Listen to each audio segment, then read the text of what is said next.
Hello friends, स्वागत है आप सभी का। घटना चक्र पूर्वावलोकन में हम विश्व का भूगोल पढ़ रहे हैं। आज का जो चैप्टर है वो है शुष्क प्रदेश मरुस्थल, शुष्क प्रदेश या मरुस्थल। तो फ्रेंड्स, यदि आप हमारे चैनल पर नए हैं तो प्लीज़ चैनल को सब्सक्राइब कर लीजिएगा। फ्रेंड्स, आपसे रिक्वेस्ट है, आपसे निवेदन है कि चैनल मेरा छोटा है, नया है, तो प्लीज़ चैनल को सपोर्ट करें आगे ले चलने में। आपसे रिक्वेस्ट करते हैं फ्रेंड्स, प्लीज़ हमारी मदद करें, चैनल को ज़रूर सब्सक्राइब कर लें, दोस्तों में भी शेयर कर दें। फ्रेंड्स, आने वाले सभी एग्जाम के लिए मोस्ट इम्पॉर्टेंट है। तो चलिए पढ़ते हैं शुष्क प्रदेश और मरुस्थल। मरुस्थल को इंग्लिश में क्या कहते हैं? डेजर्ट। डेजर्ट पृथ्वी के स्थल भाग के शुष्क व अर्धशुष्क भाग को कहते हैं।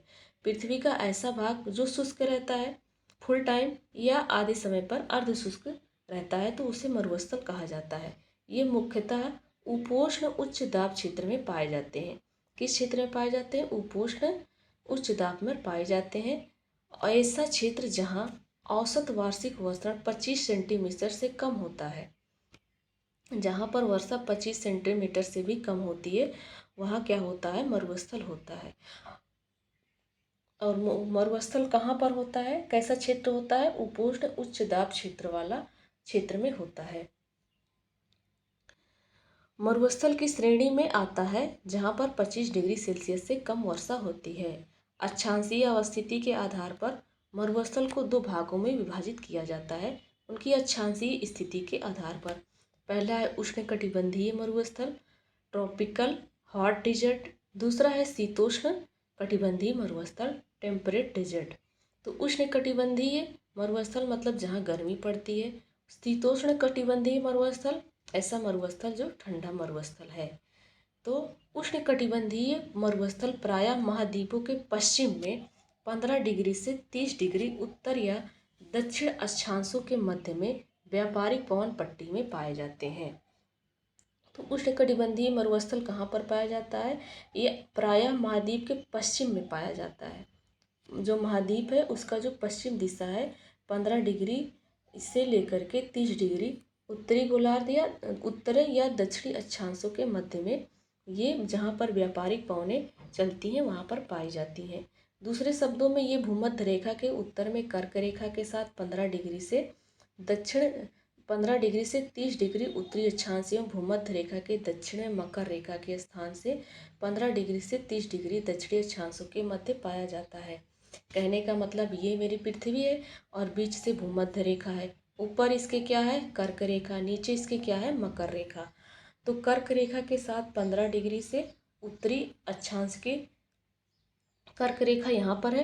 कर्क रेखा से क्या होता है? कर्क रेखा के साथ 15 डिग्री से उत्तरी 15 डिग्री से 30 डिग्री तक उत्तरी अक्षांश पर। तो मान लेते हैं कि यहाँ से यहाँ तक ये हो गया 15 से 30 डिग्री।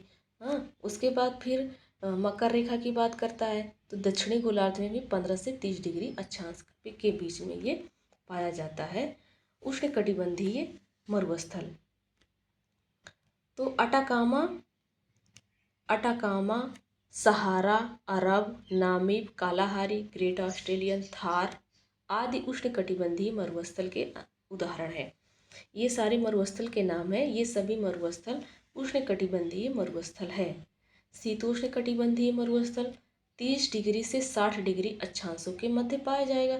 जैसे हमारी पृथ्वी है, ये विषुवत रेखा है और यहाँ पर क्या है? उत्तरी ध्रुव, नीचे दक्षिणी ध्रुव। जैसे जैसे ऊपर जाते जाएंगे चाहे दक्षिणी गोलार्ध में या उत्तरी गोलार्ध में ठंडी पड़ती जाएगी तो वहाँ पर जो मरुस्थल पाया जाएगा वो ठंडा वाला मरुस्थल पाया जाएगा, इसलिए उसको शीतोष्णकटिबंधीय मरुस्थल कहा गया है।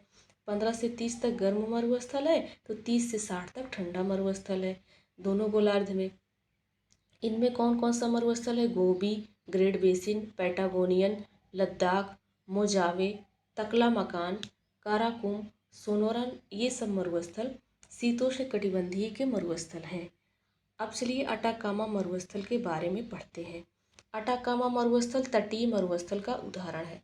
मतलब ये किसी नदी या किसी सागर के तट पर है अटाकामा मरुस्थल, इसीलिए इसको तटीय मरुस्थल कहा गया है। तटीय मरुस्थल प्रायः कर्क रेखा एवं मकर रेखा के निकट महाद्वीप के पश्चिम भाग में पाए जाते हैं। तो तटीय मरुस्थल कहाँ पर पाया जाता है? तटीय मरुस्थल जहाँ कर्क रेखा है या मकर रेखा है, इनके निकट जो भी महाद्वीप होंगे उन्हीं महाद्वीप के पश्चिमी भाग पर ये पाए जाते हैं। जो भी महाद्वीप होंगे कर्क रेखा या मकर रेखा के नज़दीक, उसी महाद्वीप के पश्चिम भाग में पाए जाते हैं ये तटीय मरुस्थल। डेथ वैली वृष्टि छाया मरुस्थल का उदाहरण है। डेथ वैली क्या है? वृष्टि छाया मरुस्थल का उदाहरण है। गोबी मरुस्थल आंतरिक मरुस्थल का उदाहरण है। ये इस किसी तट के किनारे पर नहीं है, ये बीच में है, चारों तरफ से स्थल है या कोई ना कोई देश है, इसलिए इसको आंतरिक मरुस्थल कहा गया है। अंटार्कटिका एवं आर्कटिक ध्रुवीय मरुस्थल के उदाहरण हैं। तो अंटार्कटिका जैसी ये हमारी पूरी पृथ्वी है, तो ऊपर आर्कटिक है, नीचे अंटार्कटिक है। तो यहाँ उत्तरी ध्रुव है, यहाँ दक्षिणी ध्रुव है, इसलिए ये दोनों क्या हो जाएंगे? ध्रुवीय मरुस्थल। सहारा मरुस्थल व्यापारिक पवन मरुस्थल का उदाहरण है। सहारा मरुस्थल कैसा है? व्यापारिक पवन का उदाहरण है। थार मरुस्थल मानसून मरुस्थल का उदाहरण है। थार मरुस्थल कहाँ पर है? अपने भारत में है, राजस्थान में, ये पाकिस्तान तक फैला है। तो ये कैसा उदाहरण है? मानसून मरुस्थल का उदाहरण है। मानसून आने पर यहाँ पर बारिश होती है, बारिश हो जाती है। तो चलिए फ्रेंड्स, मैप में देख लेते हैं विश्व के प्रमुख मरुस्थल, कौन सा मरुस्थल किस देश में है। तो सबसे पहले हम उत्तरी अमेरिका से स्टार्ट करेंगे। उत्तरी अमेरिका में देखो ग्रेट साल्ट लेक मरुस्थल है, ग्रेट बेसिन मरुस्थल है और सोनोरन मोजावे मरुस्थल है। ये तीन मोस्ट इम्पॉर्टेंट है मरुस्थल जो कि उत्तरी अमेरिका में है। कौन सा है? देखो दो तो ग्रेट के नाम से ही है, ग्रेट साल्ट लेक मरुस्थल और ग्रेट बेसिन। दूसरा है सोनोरन मोजावे, सोनोरन मोजावे। और अब दक्षिणी अमेरिका देखते हैं। दक्षिणी अमेरिका में ये मरुस्थल जो है इसका नाम है अटाकामा मरुस्थल, जो कि दक्षिणी अमेरिका ये है। और पैटागोनिया का मरुस्थल, पैटागोनिया का मरुस्थल देखिए दक्षिण अमेरिका के दक्षिणी भाग में है पैटागोनिया का मरुस्थल। तो दो मरुस्थल हैं दक्षिणी अमेरिका में, अटागामा और पैटागोनिया का मरुस्थल। तो चलिए अब देख लेते हैं अफ्रीका का मरुस्थल। अफ्रीका का सबसे बड़ा या दुनिया का सबसे बड़ा मरुस्थल सहारा मरुस्थल कहाँ पर है? अफ्रीका में है। और दूसरा है कालाहारी मरुस्थल। तीसरा है नाबीब मरुस्थल जो कि नामीबिया के या दक्षिण अफ्रीका के पास में है। और अगला है रूब अल खाली मरुस्थल। रूब अल खाली मरुस्थल ये कहाँ पर है? अफ्रीका में है ये। और ये क्या है फ्रेंड्स? ये अरेबियन पर्वत, ये अरेबियन जो है अरेबियन मरुस्थल है। और अरेबियन मरुस्थल में है, इसको रूब अल खाली मरुस्थल कहा जाता है। तो सहारा मरुस्थल, कालाहारी मरुस्थल, नामीब मरुस्थल कहाँ पर है? तो अफ्रीका में है। और यहाँ पर क्या है? अरेबियन मरुस्थल ये आता है। काराकोम मरुस्थल कहाँ पर है? काराकोम मरुस्थल कहाँ पर है? और काजीकुलम, काजीकुलम ये कहाँ पर आ जाता है फ्रेंड्स? ये जो है एशिया महाद्वीप में है। गोबी मरुस्थल एशिया में है, तकला मकान एशिया में है, लद्दाख या थार मरुस्थल भारत में है। दस्त ए लुट मरुस्थल कहाँ पर है? ईरान में है, जो कि एशिया में है। अब ऑस्ट्रेलिया की साइड का देख लेते हैं मरुस्थल। देखिए ऑस्ट्रेलिया में जो मरुस्थल है गिब्सन का मरुस्थल, गिब्सन का मरुस्थल, ग्रेट विक्टोरिया मरुस्थल और सिम्पसन मरुस्थल और ग्रेट सैंडी मरुस्थल भी यहीं पर है ऑस्ट्रेलिया में। तनामी मरुस्थल भी यहीं पर है। तनामी मरुस्थल, गिब्सन मरुस्थल ऑस्ट्रेलिया के पश्चिमी दिशा में है। ग्रेट विक्टोरिया मरुस्थल दक्षिण में है और ग्रेट सैंडी मरुस्थल और सिम्पसन मरुस्थल ऑस्ट्रेलिया के पूर्वी में है। तो चलिए अब एशिया के मरुस्थल सबसे पहले पढ़ते हैं। एशिया में कौन सा मरुस्थल किस देश में है? तो पहला है अरब मरुस्थल। अरब मरुस्थल कहाँ पर है? अरब प्रायद्वीप में है। अरब प्रायद्वीप में कितने देश आते हैं? 7 देश आते हैं। अल नाफूक या रब अल खाली हमद या हमद ये सऊदी अरब में है। जुदियन कहाँ पर है? इज़राइल एवं वेस्ट बैंक में है। नेजेव इज़राइल में है। दस्त ए लुट या दस्त ए कबीर ईरान में है। खरान मरुस्थल पाकिस्तान में है। थार मरुस्थल भारत और पाकिस्तान में है। दस्त ए मार्गो कहाँ पर है? अफगानिस्तान में। अफगानिस्तान में कैसे याद करेंगे? दस्त ए मार्गो, यहाँ का जो मार्ग है बहुत कठिन है, यहाँ पर रहना बहुत कठिन है, यहाँ रहने का मार्ग अफगानिस्तान में, तो ऐसे याद कर लेंगे। किजिल कुम, किजिल कुम कहाँ है? कजाकिस्तान, उज्बेकिस्तान, तुर्कमेनिस्तान में किजिल कुम मरुस्थल है। काराकुम मरुस्थल कहाँ है? तुर्कमेनिस्तान और कजाकिस्तान में। लोप मरुस्थल या तकला मकान मरुस्थल चीन में है। गोबी मरुस्थल मंगोलिया और चाइना के बीच में बटा हुआ है। अब पढ़ेंगे हम अफ्रीका के मरुस्थल। अफ्रीका के मरुस्थल सहारा मरुस्थल कहाँ पर है? अफ्रीका के उत्तरी दिशा में है, उत्तरी अफ्रीका में है। अल-जाफ मरुस्थल मॉरिटेनिया और माली में है। जुराब मरुस्थल चाड में है। लीबियाई मरुस्थल लीबिया में है। नुबियन मरुस्थल सूडान और इरिट्रिया में है। बायुदा मरुस्थल सूडान में है। कालाहारी मरुस्थल दक्षिण अफ्रीका में है। नामीब मरुस्थल कहाँ पर है? नामीबिया में स्थित है। अगला देखते हैं उत्तरी अमेरिका के मरुस्थल। उत्तरी अमेरिका में कौन कौन से मरुस्थल हैं? थॉम्सन का पठार है जो कि कनाडा में है। मोजावे मोजावे मरुस्थल कहाँ पर है? संयुक्त राज्य अमेरिका में है। सोनोरन संयुक्त राज्य अमेरिका और मैक्सिको में फैला है। कोलोराडो का मरुस्थल अमेरिका में है। रेड डेजर्ट भी संयुक्त राज्य अमेरिका में है। ग्रेट बेसिन या ब्लैक रॉड या डेथ वैली कहा जाता है इसको, ये भी अमेरिका में है। चिहिया हुआ कहाँ पर है? संयुक्त राज्य अमेरिका और मैक्सिको में फैला हुआ है। अब दक्षिणी अमेरिका के मरुस्थल देखते हैं। अटाकामा दक्षिण अमेरिका के चिली और पेरू देश में है। पेटागोनिया कहाँ पर है? दक्षिणी अमेरिका के दक्षिणी दिशा में है। यह अर्जेंटीना और चिली में फैला हुआ है। सेचुरा का मरुस्थल जो कि पेरू देश में है। अगला देखते हैं ऑस्ट्रेलिया के मरुस्थल। ऑस्ट्रेलिया देश में कौन से मरुस्थल हैं? ग्रेट विक्टोरिया मरुस्थल। ग्रेट विक्टोरिया मरुस्थल पश्चिमी ऑस्ट्रेलिया में है। हम लोगों ने देखा था कि ग्रेट विक्टोरिया मरुस्थल ऑस्ट्रेलिया के पश्चिम दिशा में है और दक्षिणी ऑस्ट्रेलिया में भी इसका पोर्शन है। ग्रेट सैंडी पश्चिमी ऑस्ट्रेलिया में है। तनामी पश्चिमी ऑस्ट्रेलिया और उत्तरी प्रांत में है। सिम्पसन उत्तरी प्रांत या क्वींसलैंड दक्षिणी ऑस्ट्रेलिया में है। गिब्सन पश्चिमी ऑस्ट्रेलिया में है। लिटिल सैंडी पश्चिमी ऑस्ट्रेलिया में है। सेट्रेलेकी दक्षिणी ऑस्ट्रेलिया, क्वींसलैंड शहर और न्यू साउथ वेल्स शहर में है। अब ध्रुवीय क्षेत्र के मरुस्थल। अंटार्कटिका मरुस्थल विश्व का सबसे बड़ा मरुस्थल है। आर्कटिक मरुस्थल विश्व का दूसरा सबसे बड़ा मरुस्थल है। तो सबसे बड़ा मरुस्थल अंटार्कटिका मरुस्थल, दूसरे नंबर पर आर्कटिक मरुस्थल है जो कि ध्रुव क्षेत्र पर है। अब चलिए पढ़ते हैं उष्णकटिबंधीय मरुस्थल के अंतर्गत कौन कौन से आते हैं। तो उष्णकटिबंधीय मरुस्थल के अंतर्गत एशिया का थार मरुस्थल, सिंध मरुस्थल, दक्षिणी बलूचिस्तान, अरब प्रायद्वीपीय अफ्रीका का सहारा तथा कालाहारी मरुस्थल, उत्तरी अमेरिका का पश्चिमी मरुस्थलीय भाग, दक्षिणी अमेरिका का अटाकामा, ऑस्ट्रेलिया के पश्चिमी मरुस्थल आदि को उष्णकटिबंधीय मरुस्थल में शामिल किया गया है, जो कि व्यापारिक पवनें महाद्वीपों के पूर्वी दिशा से आती है। व्यापारिक पवनें कहाँ से आती हैं? महाद्वीपों के पूर्वी दिशा से आती हैं, अतः महाद्वीपों के पश्चिमी भाग तक पहुँचते पहुँचते शुष्क हो जाती हैं। तो ये क्षेत्र कैसा हो जाता है? शुष्क हो जाता है। तो क्षेत्र शुष्क होने के साथ ये क्या हो जाता है? मरुस्थल कहलाता है।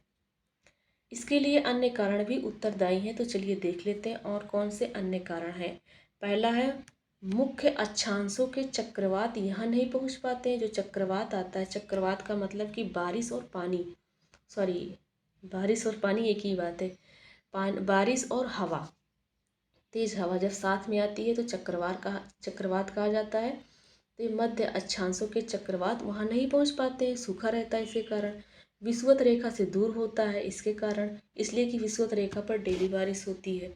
अतः उष्णकटिबंधीय अभिसरण इंटरट्रॉपिकल कन्वर्जेशन का प्रभाव यहाँ तक नहीं पहुँच पाता है। पूर्वी तटों से दूरी होने के कारण, इसलिए कि पूर्वी तट क्या है? पूर्वी तट तो तट है, मतलब कि वहाँ पर पानी है, किसी न किसी सागर या महासागर के किनारे है, तभी उसको तट कहा जा रहा है। उसके कारण आर्द्र सागरीय हवाएं यहाँ तक नमी नहीं पहुँचा पाती हैं, तो इसके लिए वो जगह क्या हो जाता है? शुष्क हो जाता है। प्रतिचक्रवाती दशाओं के कारण वायु नीचे बैठ जाती है। जो प्रतिचक्रवाती दशा है, इसके कारण क्या होता है? वायु नीचे बैठ जाती है, जिसके परिणाम स्वरूप उसमें स्थिरता के कारण वर्षा की सामर्थ्य समाप्त प्राय हो जाती है। तो ये कारण थे। जर्मन वैज्ञानिक है डॉक्टर हेरगार्ड नाइस। इनके अनुसार मानव जाति जितनी ऊर्जा एक वर्ष में उपभोग करती है, उससे अधिक ऊर्जा विश्व के मरुस्थल मात्र 6 घंटे में प्राप्त कर लेता है। मरुस्थल कितने घंटे में? 6 घंटे में प्राप्त कर लेता है। जितना मानव ऊर्जा एक वर्ष में उपभोग करता है, उतना मरुस्थल 6 घंटे में प्राप्त कर लेता है। अतः मरुस्थल सतत ऊर्जा प्रदान उत्पादन के प्रभावकारी स्रोत हो सकते हैं। हाँ, सतत ऊर्जा उत्पादन में प्रभावकारी हो सकते हैं मरुस्थल, यदि वो 1 साल का ऊर्जा 6 घंटे में कर लेते हैं तो। अब सहारा मरुस्थल की बात करते हैं तो विश्व का सबसे बड़ा इतर ध्रुवीय मरुस्थल है। इतर ध्रुवीय का मतलब वो ध्रुव पर नहीं है, ध्रुव दोनों ध्रुवों के बीच में है। तो दोनों ध्रुवों के बीच में सबसे बड़ा मरुस्थल सहारा मरुस्थल है। यह विश्व का सबसे बड़ा उष्ण मरुस्थल है, मतलब गर्मी यहाँ पर, यह गर्म क्षेत्र में है। उत्तरी अफ्रीका में स्थित इस शुष्क मरुस्थल का क्षेत्रफल लगभग 3.6 मिलियन वर्ग मील है। कितने मील में है? 3.6 वर्ग मिलियन वर्ग में मील में ये फैला हुआ है। इस मरुस्थल का विस्तार किस किस देश में है? अल्जीरिया, चाड, मिस्र, Libya, Mali, Mauritania, Morocco, Niger, Sudan, Tunisia एवं पश्चिमी सहारा में ये सहारा मरुस्थल फैला हुआ है। पश्चिमी सहारा में ये सहारा मरुस्थल फैला हुआ है। अफ्रीका और यूरेशियाई मरुस्थलीय क्षेत्र के निर्माण के प्रमुख कारण है उपोष्ण उच्च वायुदाब वाले क्षेत्र में होना। जो अफ्रीका और यूरेशियाई मरुस्थल है, इन क्षेत्र के निर्माण के प्रमुख कारण है, क्या कारण है कि उपोष्ण उच्च वायुदाब वाले ये क्षेत्र है। कैसा है? उच्च वायुदाब वाला है और उपोष्ण है।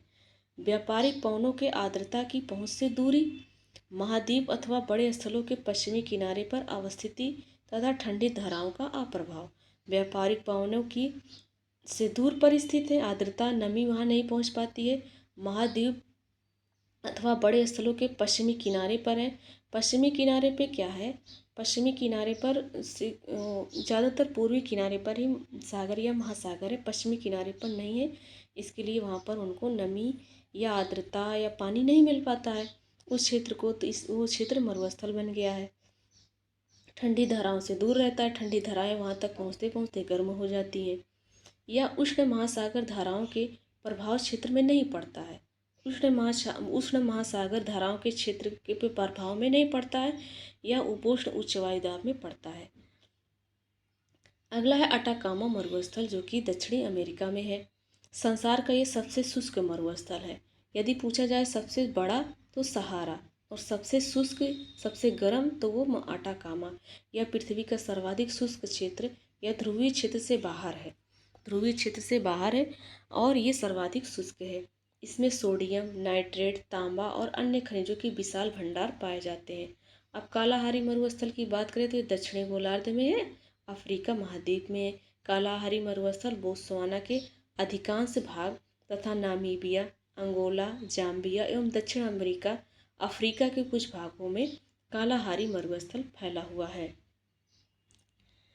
अधिकांश भाग इसका कहाँ पर है? अधिकांश भाग मिलता है नामीबिया में, अंगोला, जाम्बिया और दक्षिण अफ्रीका में। दस्त ए लुट कहाँ पर है? ईरान के केरमान प्रांत में है। एक विशाल लवणीय रेगिस्तान है, मतलब सबसे खट्टी भूमि कहाँ? यही है, सबसे खट्टी भूमि दस्त ए लुट मरुस्थल की है कि जो कि ईरान में। तो सबसे बड़ा सहारा, सबसे शुष्क अटाकामा, सबसे ज़्यादा लवणीय रेगिस्तान दस्त ए लुट है। अब थार मरुस्थल की बात करें तो इसे ग्रेट इंडियन डेजर्ट के नाम से भी जाना जाता है। यह दक्षिण एशिया का सबसे बड़ा मरुस्थल है। दक्षिण एशिया का सबसे बड़ा मरुस्थल की बात की जाए तो थार मरुस्थल है, जो कि भारत और पाकिस्तान के बीच फैला हुआ है। इसे ग्रेट इंडियन डेजर्ट भी कहा जाता है। यह पश्चिमी भारत और दक्षिण पूर्वी पाकिस्तान में फैला हुआ है। संसार का सर्वाधिक जनसंख्या वाला मरुस्थल है। ऐसा कौन सा मरुस्थल है जहाँ पर जनसंख्या सबसे ज़्यादा है? तो वो थार मरुस्थल है। यहाँ का जनसंख्या घनत्व सबसे सर्वाधिक है, जनसंख्या घनत्व भी।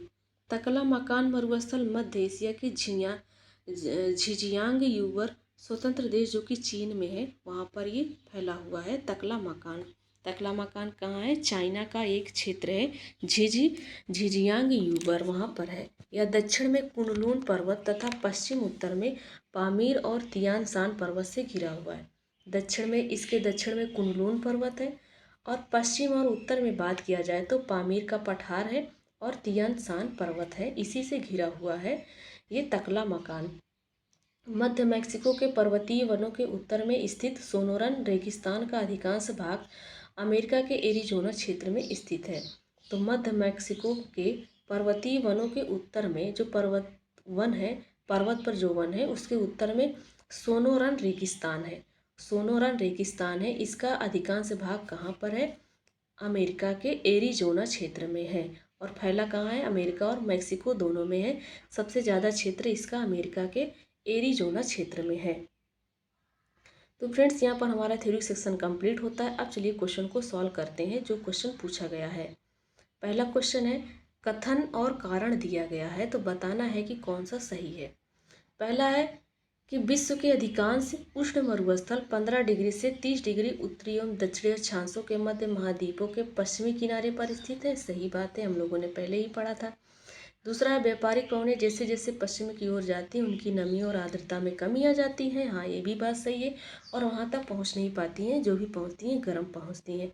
तो कथन और कारण दोनों सही है। इसके लिए ऑप्शन ए सही हो जाएगा। ए और आर दोनों सही है। आर ए की सही व्याख्या भी करता है।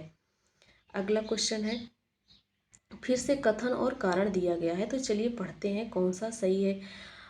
पहला है कि मरुस्थल शाश्वत ऊर्जा उत्पादन के प्रभावकारी स्रोत हो सकते हैं। हाँ, शाश्वत हो सकते हैं। जितनी ऊर्जा मानव जाति एक वर्ष में उपभोग करती है उससे अधिक ऊर्जा मरुस्थल 6 घंटे में सूर्य से प्राप्त कर लेता है। तो ये भी बात सही है। ये भी बात सही है। दोनों बातें सही है। तो इसका आंसर क्या हो जाएगा? ए ऑप्शन सही हो जाएगा। और एक दूसरे की व्याख्या भी करते हैं। मरुस्थल परिभाषित किया जाता है उस क्षेत्र के रूप में जहाँ 25 डिग्री सेल्सियस से 25 सेंटीमीटर से कम वर्षा होती होगी। तो इसका सी ऑप्शन राइट आंसर हो जाएगा। पृथ्वी पर मरुभूमि होने की संभावना अधिक रहती है। तो मरुस्थल भूमि संभावना किस अक्षांश पर होती है? हम लोगों ने पढ़ा था कि 15 डिग्री से 30 डिग्री अक्षांश तक के। तो इसमें देखो 15 से 30 डिग्री के बीच की संख्या एक है ना, 23 डिग्री के अक्षांश के पास। तो इसका आंसर हो जाएगा। इसका आंसर हो जाएगा। तो देखिए फ्रेंड्स, इसको हम लोगों ने पढ़ा है अच्छे से। यदि आपको फिर से पढ़ना है तो वीडियो रोक करके पढ़ सकते हैं। नेक्स्ट क्वेश्चन है, संसार का सबसे बड़ा मरुस्थल। तो सहारा मरुस्थल सबसे बड़ा है। सबसे गर्म आटाकामा है। सबसे लवणीय दस्त ए लुट है जो कि ईरान में है। अफ्रीका में है ये शुष्क मरुस्थल का कुल क्षेत्रफल लगभग 3.6 मिलियन वर्ग है। और ये कैसा है फ्रेंड्स? ये उष्ण मरुस्थल है। ये संसार का सबसे बड़ा उष्ण मरुस्थल है। सबसे बड़ा उष्ण मरुस्थल है सहारा मरुस्थल। विश्व का सबसे बड़ा रेगिस्तान कौन सा है? सहारा। संसार का सर्वाधिक जनसंख्या वाला मरुस्थल थार है। ऐसा कौन सा मरुस्थल है जिस पर सबसे ज़्यादा जनसंख्या है? तो थार है, जो कि भारत और पाकिस्तान के बीच में फैला हुआ है। अगला क्वेश्चन है, तकला मकान मरुस्थल कहाँ पर है? तो चाइना में है तकला मकान। तो इसका आंसर बी ऑप्शन हो जाएगा। और ये तकला मकान कहाँ पर है? चाइना के झिझियांग यूबर, जो कि एक स्वतंत्र क्षेत्र है, वहाँ पर ये फैला हुआ है। इसके दक्षिण में कुनलून पर्वत है और पश्चिम और उत्तर में पामीर का पठान और तियन शान पर्वत से घिरा हुआ है। अगला है, कौन सा सुमेलित नहीं है? तो पहला है, सोनोरन मरुस्थल अमेरिका में है। सही बात है। तकला मकान चाइना में है। काराकुम तुर्कमेनिस्तान में है। गिब्सन ब्राज़ील में नहीं है। गिब्सन कहाँ पर है? तो गिब्सन फ्रेंड्स कहाँ पर है?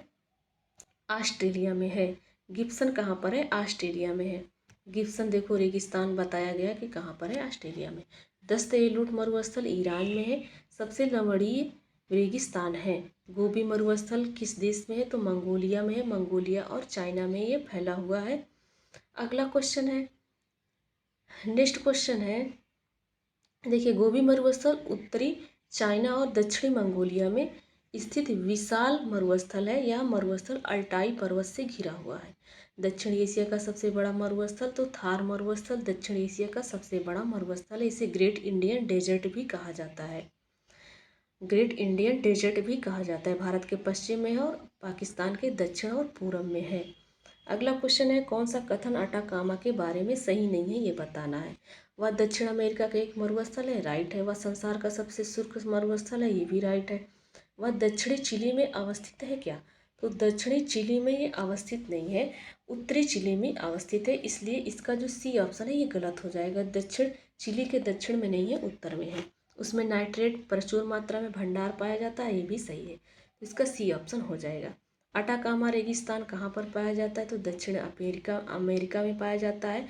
पृथ्वी का सर्वाधिक शुष्क क्षेत्र कौन सा है? अटाकामा मरुस्थल है। कौन शीतोष्ण कटिबंधीय मरुस्थल है? तो शीतोष्ण कटिबंधीय मरुस्थल इन चार के अकॉर्डिंग देखो, अरब मरुस्थल क्या है? उष्ण कटिबंधीय। कालाहारी भी उष्ण कटिबंधीय। अटाकामी पैटागोनियन मरुस्थल क्या है? शीतोष्ण है। पैटागोनियन कैसा है? शीतोष्ण है। और पैटागोनियन मरुस्थल कहाँ पर है? पैटागोनियन मरुस्थल और गोबी लद्दाख मरुस्थल ये सब 30 डिग्री से 60 डिग्री अक्षांश के बीच में पाए जाते हैं, इसलिए ये शीतोष्ण कटिबंधीय मरुस्थल हैं। अगला है, विश्व में उष्ण कटिबंधीय मरुस्थल महाद्वीपों के पश्चिमी सीमांतों में व्यापारिक पवन पट्टी में पाए जाते हैं क्या? तो जो विश्व में उष्ण कटिबंधीय मरुस्थल हैं यह महाद्वीप के पश्चिम सीमांत में पाए जाते हैं, सही बात है, और व्यापारिक पवन पट्टी में भी पाए जाते हैं, पहला ऑप्शन सही है। दूसरा है, भारत में पूर्वी हिमालय क्षेत्र उत्तर पूर्वी पवनों से अधिक वर्षा प्राप्त करता है। तो जो पूर्वी हिमालय क्षेत्र है ये उत्तरी पूर्वी पवनों से अधिक वर्षा प्राप्त करता है, तो क्या गलत बात है? तो इसका सिर्फ एक वाला ऑप्शन राइट हो जाएगा, इसलिए कि जो भारत में पूर्वी हिमालय क्षेत्र है, जो भारत में पूर्वी हिमालय क्षेत्र है बंगाल की खाड़ी से की ओर से आने वाली दक्षिण पश्चिम पवनों से अधिक वर्षा प्राप्त करता है, दक्षिण पश्चिम मानसून से। तो कालाहारी मरुस्थल कहाँ पर है? तो कालाहारी मरुस्थल कहाँ पर है? देखो, नामीबिया में भी है ना, और बोत्सवाना, जायरे, ये 4 ऑप्शन दिया गया है। तो कालाहारी मरुस्थल जो कि दक्षिण अफ्रीका में है, ये कहाँ पर है? नामीबिया में है। अंगोला, जाम्बिया, दक्षिण अफ्रीका के कुछ भागों में स्थित सही है। तो नामीबिया, अंगोला, जाम्बिया और दक्षिण अफ्रीका। अगला है, कौन सा मरुस्थल दक्षिणी गोलार्ध में स्थित है? तो दक्षिणी गोलार्ध में कौन सा मरुस्थल है? तो दक्षिणी गोलार्ध में जो महाद्वीप होगा पहले वो जान लीजिए, फिर उस महाद्वीप में कौन सा मरुस्थल है उसका। तो गोबी तो उत्तरी गोलार्ध में है, उत्तरी गोलार्ध में है, और सहारा अफ्रीका में है लेकिन ये भी उत्तरी गोलार्ध में है, और कालाहारी जो कि है ये भी अफ्रीका में, लेकिन ये दक्षिणी गोलार्ध में आता है। कालाहारी कहाँ पर है? कालाहारी मरुस्थल कहाँ पर है? ये कालाहारी मरुस्थल कहाँ पर है? ये जो है दक्षिणी गोलार्ध में है, तो इसका आंसर ए ऑप्शन हो जाएगा। और कालाहारी मरुस्थल दक्षिणी अफ्रीका में। चिहुआ हुआन मरुस्थल अमेरिका में और मैक्सिको में फैला हुआ है, जो कि वो उत्तरी गोलार्ध में, तो इसका आंसर ए ऑप्शन हो जाएगा। अगला क्वेश्चन है, नेक्स्ट क्वेश्चन है, अफ्रीकी और यूरेशियाई मरुस्थलीय क्षेत्र के निर्माण के कारण क्या हो सकते हैं? जो अफ्रीका और यूरेशियाई मरुस्थल क्षेत्र का निर्माण हो रहा है अफ्रीका और यूरेशियाई में, तो इसका कारण क्या होगा? यह उपोष्ण उच्च दाब कोशिकाओं में अवस्थित होता है, ये हम लोगों ने पढ़ा था कि ये उपोष्ण है और उच्च वायु दाब है। दूसरा है, यह उष्ण महासागर धाराओं के प्रभाव क्षेत्र में पड़ता है, नहीं, उष्ण महासागर धाराओं के प्रभाव क्षेत्र में नहीं पड़ता है, तो दूसरा वाला गलत हो जाएगा, पहला ही सही है, दूसरा ही जो है गलत है। तो अफ्रीका और यूरेशियाई मरुस्थल क्षेत्र के निर्माण के प्रमुख कारण है उपोष्ण उच्च वायुदाब वाला क्षेत्र का होना, व्यापारिक पवनों की आर्द्रता की पहुंच से दूरी रहता है, महाद्वीप अथवा बड़े स्थल के पश्चिमी किनारे पर स्थित होता है, ठंडी धाराओं का प्रभाव है, उष्ण महासागर धाराओं के क्षेत्र में नहीं पड़ता है। ग्रेट विक्टोरियन मरुस्थल कहाँ पर है? तो ग्रेट विक्टोरियन मरुस्थल ऑस्ट्रेलिया में स्थित है। तो फ्रेंड्स, यहाँ पर हमारा थ्योरी सेक्शन और पूछे गए क्वेश्चन सारे कंप्लीट होते हैं। वीडियो अच्छा लगा होगा तो प्लीज़ वीडियो को लाइक कर दीजिएगा फ्रेंड्स। चलिए मिलते हैं नेक्स्ट वीडियो में। Thanks for watching.